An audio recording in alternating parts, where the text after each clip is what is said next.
markan haddii aynu eegno dhacdooyinka dunida ka soconayana jariirada The Independent ee dalka Ingiriiska ka soo baxda ayaa waxay soo daabacday diiwaan ay kaga hadlayso in Sacuudiga ay doonayaan inay xukun dil ah ku fuliyaan da'yar 13 jir ah oo ay xireen.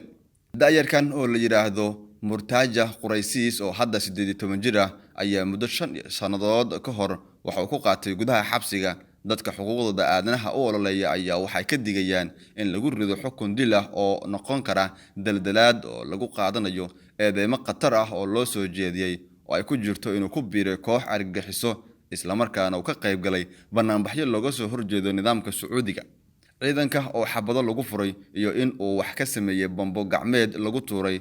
xarumo boolis. Jariiradu waxa ay sheegtay in jiraan warbixino sheegaya in qiraalka uu sameeyay Quraysis ee maxkamadda la horgeeyay oo ahaa mid si qasab ah looga soo saaray, waxayna farta ku fiiqday in Human Rights Watch ay hoosta ka xariiqday in xalaalinta guud ee Sacuudiga ay geed gaaban iyo mid dheerba u koreen sidii xukun dil ah loogu ridi lahaa Quraysis, iyadoo dacwadiisa saldhigga looga dhigayo dambiyo uu geystay xilligii uu 10 jirka ahaa.